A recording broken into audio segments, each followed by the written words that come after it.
Roy, you've said yourself you're down to about 16 or 17 fit players at the moment. Has it surprised you the toll that the Premiership has taken on your squad? Well, I suppose the surprise is the seriousness of some of the injuries. We've lost players, a lot of them for 2, 3 or 4 months at a time. It's not surprising me that our squad has been tested, but I thought that would have been maybe later on in the season. So it's maybe surprised a little bit. It's been so early on, and that's where I think we've been slightly unlucky. But having said that, we just got to get on with it. Having said that, how pleased are you with the way that your squad's actually taken to the challenge of the Premiership? Well, I'm delighted with all of them. I have to say, I think we all knew it was going to be difficult. I think we've had some tough games, as you'd expect. The injuries haven't helped. We've had a few players who've also been suspended. Obviously, that's down to ourselves. So it's a big test. I think it would have been nice if we did an extra few more points on the board. But the players have shown good quality, good fighting spirit, and we'll need that between now and the rest of the season. As you say, you'd like a few more points. You'd like to be a bit further up that table. Is that sort of thing? Can you feel that affecting confidence, or are you still happy? I don't see it. I don't see it. And I work with the players on a daily basis. Obviously, I see them in their games, and it certainly hasn't affected the players. I think we could do with maybe 1 or 2 more experienced players because of the situation we're in.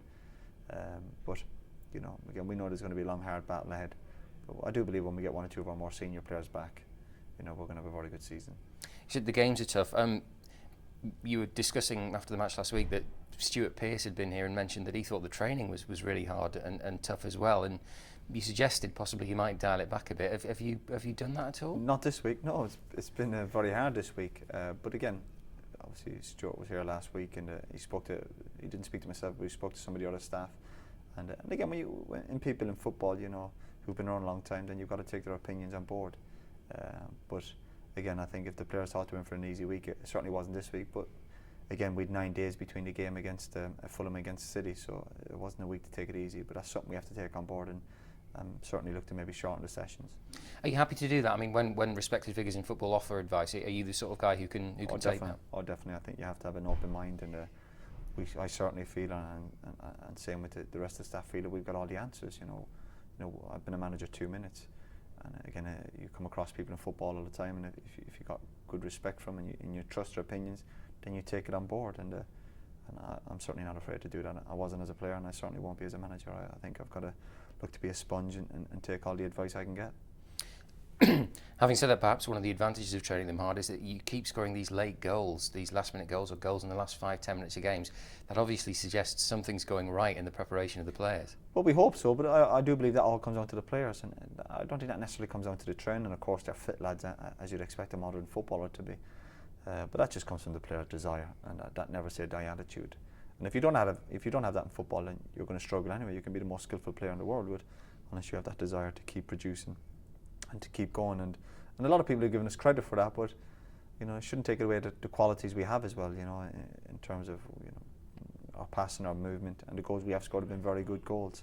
But we just hope that will continue, because lots of teams, the successful teams, do tend to score lots of late goals. It does suggest mental strength in your group of players as well. So how much confidence does that give you for the rest of the season? Well, it's great for me as a manager. I know, even on some days where we think we're not playing particularly well, or we've been poor today, that the players will never stop and they'll keep going. And I see that every day on the training pitch, and that's where I keep talking about the characters, because it's very easy to drop your head and feel it's not going to be your day, because some days you are going to play poorly, but it's getting something out of them days that I think will gauge how good a player you're going to be and how good a team you're going to be. And the evidence is, not just from this season, but we had the same as well last year in the Championship, that whoever we're playing against will know that we're going to keep going. No matter how poor we might be playing, let me tell you, that we're going to keep going to the final whistle, and nobody can relax. Now, last week, at your own admission, it wasn't a great first half performance. When you've got to go in and talk to your players after a performance like that, I mean, we know now you're very calm and considered in the way you approach things, but how do you approach that sort of situation? Well, it'll depend. I just maybe sometimes gauge. I will probably give the players a few minutes, at half time, just to get their drinks, and some will obviously want to put a bit of ice on it. And it's up to me to gauge the atmosphere in the dressing room, gauge the players' body language. And it will vary. As I said, a lot of people automatically think that players are in for a roasting if they're not played particularly well. But I don't necessarily go down that road. As I said, I will gauge and I will follow my gut feeling. I can't predict what I'm going to say 5 minutes before half time. I obviously can clearly make a few points to the players. But whether I do that in a nice controlled way, or in in a more aggressive manner. It depends. I suppose is that one that comes with experience, the judgment of how you call those situations. Of course, but I do like to keep the players on their toes as well. Sometimes they come in and it goes the other way if they're playing particularly well and they come in and they think I'm going to be patting them on the back. Then sometimes I go the other way and say, listen, we can do a lot better than that. And then I like to keep the players on their toes. But as I said, sometimes the last thing the players need, if things aren't going their way, is the manager to be ranting and raving and annoying them for 5 or 10 minutes.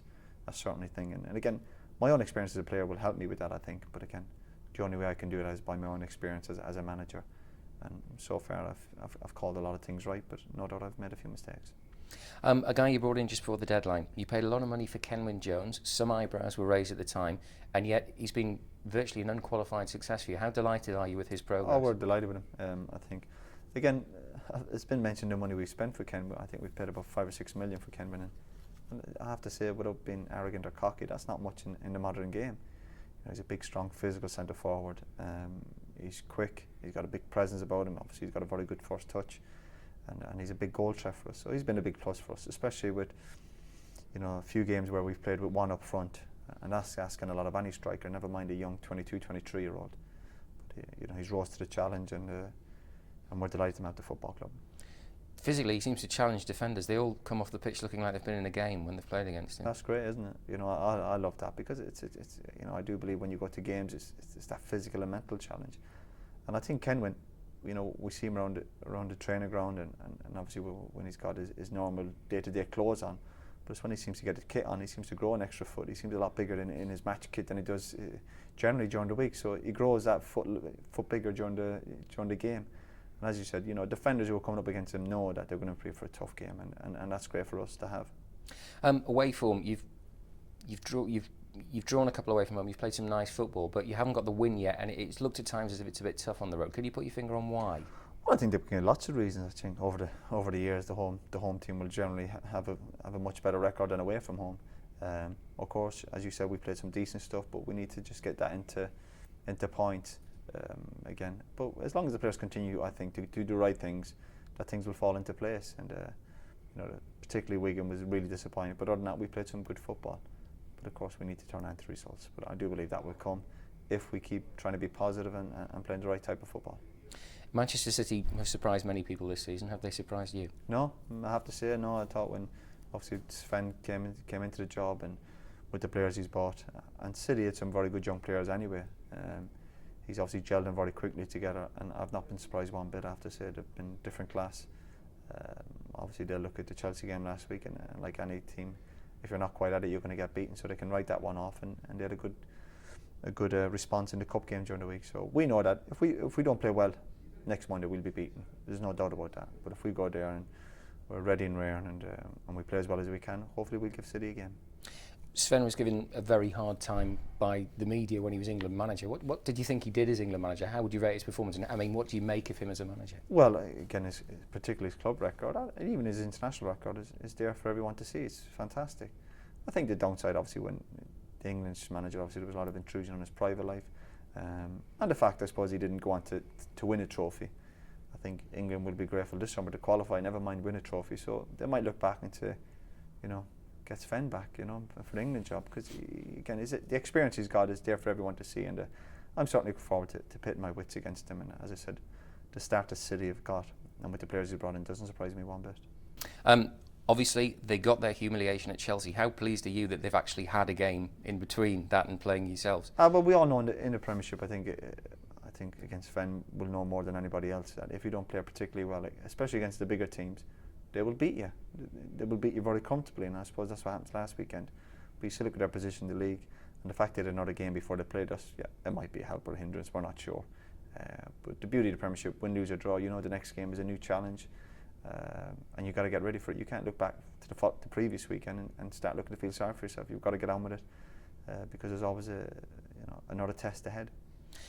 They seem so far to have adopted a counter-attacking style. Does that present you with any interesting difficulties in the way you set your team up? Of course. Well, lots of Premier teams tend to do that anyway, obviously particularly away from home, but City obviously have done a lot of damage at home, hitting teams on the break, especially when they played just with the one up front. So, and they've got obviously the quality of players who can handle the ball, and of course they've got plenty of pace in the team. So that's something we have to be aware of. because one or two of our problems have come from when we've been in decent possession and we've been in attacking situations. So if we give away the ball in obviously in dangerous areas, or sometimes even in the opposition box, you've got to be careful because you are open, of course, to the counter-attack, and Man City have done that very well this year. It's one of those situations where Manchester City have got a tremendous home record. With Arsenal, I believe the best in the Premier League. Your away record so far is not great. Do you have to say anything special to the players approaching a game like that? Not really. Again, we just work hard like every single day. There's no magic wand, or I've got no magic words to tell the players. Every day we just work very hard for each other, and again, we know it's very straightforward. If we can give our all and play as well as we can on Monday, we hope to give City a game. But if we're not at the races, we're sloppy with our passing and we're giving away bad goals, then we'll be beaten. It's as straightforward as that. But we hope, to give City a few problems. And just very finally, sat here today, are you satisfied with the start you've made to the season? Are you would you have expected to have done better, or are you happy enough with where you are? I think another 6 points on the board would be a lot nicer, but I'm happy with the progress we're making, I have to say. I think if you ask any manager in the Premiership, they'd all like a bit more. We're all selfish and greedy. But generally speaking, I'm happy with the progress that the players are making, the progress the club is making, away from what people are seeing on a match day. I'm hoping over the next few weeks we'll have some of our senior players back, and we can add 1 or 2 in January, and come the end of the season, that's the time to gauge us, not after 11 matches. But if the players keep showing the spirit and the fighting qualities that we've got, then I'm sure we're going to have a good season.